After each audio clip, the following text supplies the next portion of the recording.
Hello बच्चों, let us read this question. Hydrogen atom in its ground state is excited by means of monochromatic radiation of wavelength 975 angstrom. How many different lines are possible in the resulting spectrum? Calculate the longest wavelength amongst them. You may assume the ionization energy of the hydrogen atom as 13.6 electron volt. तो इस question को solve करने के लिए हम लोग जो की कॉन्सेप्ट यूज करेंगे वो होगा, पहले तो हमें पता है कि एनर्जी और वेवलेंथ में जो रिलेशन होता है वो होता है एच सी अपॉन लैम्बडा। और अगर हमारे पास जो है वेवलेंथ जो है वो अगर एंगस्ट्रॉम में दिया है तो इसको हम लोग लिख सकते हैं 12400 डिवाइडेड बाय वेवलेंथ जो है वो एंगस्ट्रॉम में है। यहाँ से हम लोग वेवलेंथ या फिर एनर्जी के बीच एनर्जी का वैल्यू फाइंड आउट कर सकते हैं। और सेकंड जो रिलेशन है वो हमें पता है कि फॉर हाइड्रोजन लाइक एटम हम लोग इसका एंड स्टेट का एनर्जी जो है वो इस फॉर्मूला से फाइंड आउट कर सकते हैं, -13.6 Z square upon n square, जहाँ पे जेड जो है वो एटॉमिक नंबर होता है और एन जो है वो क्वांटम नंबर होता है। तो यहाँ पे हमने हमें क्या दिया है क्वेश्चन में कि एक हाइड्रोजन एटम जो है वो ग्राउंड स्टेट में था, उसको हम लोग ने 975 का रेडिएशन एंगस्ट्रॉम का रेडिएशन देने के बाद वो एक्साइट हो गया। तो सपोज यहाँ पे ग्राउंड स्टेट में कहीं पे हमारे पास हाइड्रोजन एटम प्रेजेंट है और हम लोग ने एक 975 एंगस्ट्रॉम का एक रेडिएशन इस पे स्ट्राइक किया, तो ये ग्राउंड स्टेट से एक्साइटेड स्टेट में ट्रांजिशन करेगा। तो हम लोग अज्यूम करते हैं कि कोई तो एक nth स्टेट पे एटम चले जाएगा। तो ये ट्रांजिशन हमें दिया हुआ है, तो हमें देखना है कि कितने डिफरेंट लाइंस पॉसिबल है, स्पेक्ट्रम लाइंस उसमें हो सकते हैं। तो पहले हम लोग को एन का वैल्यू फाइंड आउट करना पड़ेगा, तब हम लोग कह सकते हैं कि कितने स्पेक्ट्रम पॉसिबल है। तो अ, सबसे पहले हमें पता है कि एनर्जी और वेवलेंथ के बीच में रिलेशन क्या है। एनर्जी जो है वह एच सी अपॉन लैम्बडा होता है। तो हम लोग वेवलेंथ हमें दिया हुआ है तो हम लोग एनर्जी निकाल सकते हैं। तो ये आएगा 12400 डिवाइडेड बाय वेवलेंथ दिया है 975 एंगस्ट्रॉम। इसको कैलकुलेट करें तो एनर्जी मिलेगा हमें 12.75 इलेक्ट्रॉन वोल्ट।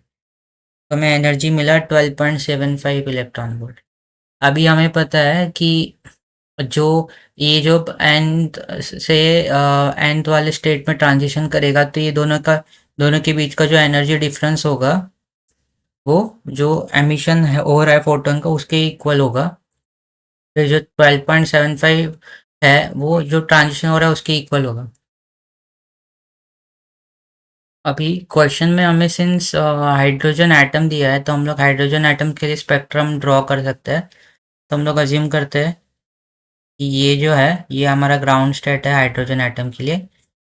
तो ग्राउंड स्टेट का एनर्जी क्या होगा, हम लोग E n -13.6 Z square upon n square वाला फॉर्मूला यूज़ करें तो जेड तो हाइड्रोजन के लिए 1 हो जाएगा और एन का वैल्यू ग्राउंड स्टेट के लिए 1 हो जाएगी। तो यहाँ से ग्राउंड स्टेट का एनर्जी हो जाएगा -13.6 इलेक्ट्रॉन वोल्ट। इसके बाद जो फर्स्ट एक्साइटेड स्टेट है वो हो जाएगा, इसका एनर्जी कैलकुलेट करें तो ये आएगा -3.4 इलेक्ट्रॉन वोल्ट। और वैसे ही अगर हम लोग इसके सेकेंड एक्साइटेड स्टेट कैलकुलेट करें तो सेकेंड एक्साइटेड स्टेट हो जाएगा -1.5 इलेक्ट्रॉन वोल्ट। उसके बाद वाला कैलकुलेट करें तो ये होगा -0.85।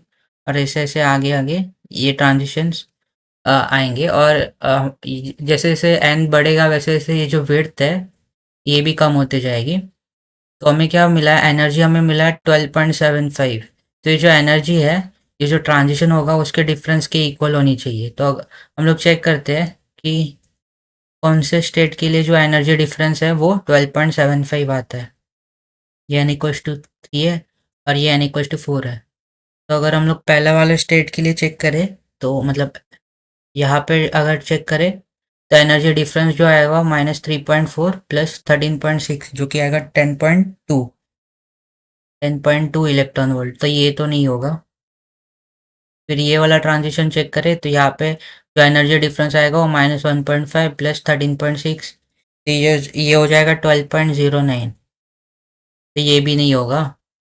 फिर फोर्थ वाले स्टेट पर चेक करें तो यहाँ पे जो डिफरेंस आएगा वो आएगा 12.75 के इक्वल। तो हम लोग कह सकते हैं जो ट्रांजिशन हम लोग जो एनर्जी दे रहे हैं 975 का एमस्ट्रॉन्ग का, वो वहाँ उसके वजह से जो हमारा हाइड्रोजन एटम है वो ग्राउंड स्टेट से फोर्थ वाले स्टेट में ट्रांजिशन करेगा। तो दैट मीन्स हमें एन का जो वैल्यू मिल गया वो एन का वैल्यू हमारे पास 4 मिला। तो अभी हमें पता है कि जो नंबर ऑफ स्पेक्ट्रम का फॉर्मूला होता है वो होता है एन इंटू n-1/2।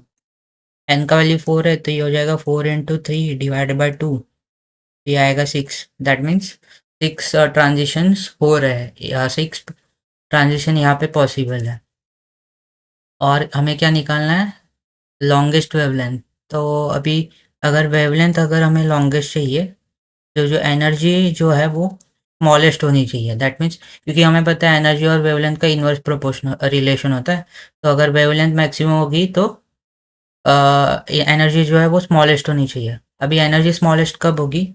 जब ट्रांजिशन जो है वो नियरेस्ट स्टेट में जब ट्रांजिशन होगा तो एनर्जी जो है वो स्मॉलेस्ट आएगी। तो हमारा जो एटम जो है वो एक्साइट होने के बाद कौन से स्टेट में है? n=4 स्टेट में है।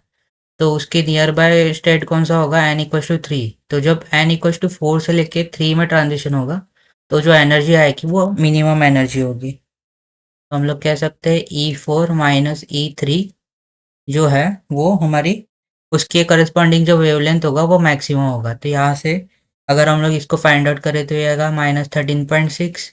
ये होगा 1/16 -1/9। इसको कैलकुलेट करें तो ये आएगा अराउंड, इसका वैल्यू जो है वो आएगा अराउंड 0.66 इलेक्ट्रॉन वोल्ट के इक्वल आएगा। तो ये हमारा एनर्जी मिल गया। तो यहाँ से हम लोग वेवलेंथ निकाल सकते हैं मैक्सिमम। ये आएगा 124000 डिवाइड बाय 0.66 इलेक्ट्रॉन वोल्ट। तो ये कुछ आएगा 187 18,787 एमस्ट्रॉन्ग के इक्वल। तो ये हमारा मैक्सिमम वेवलेंथ हो जाएगा।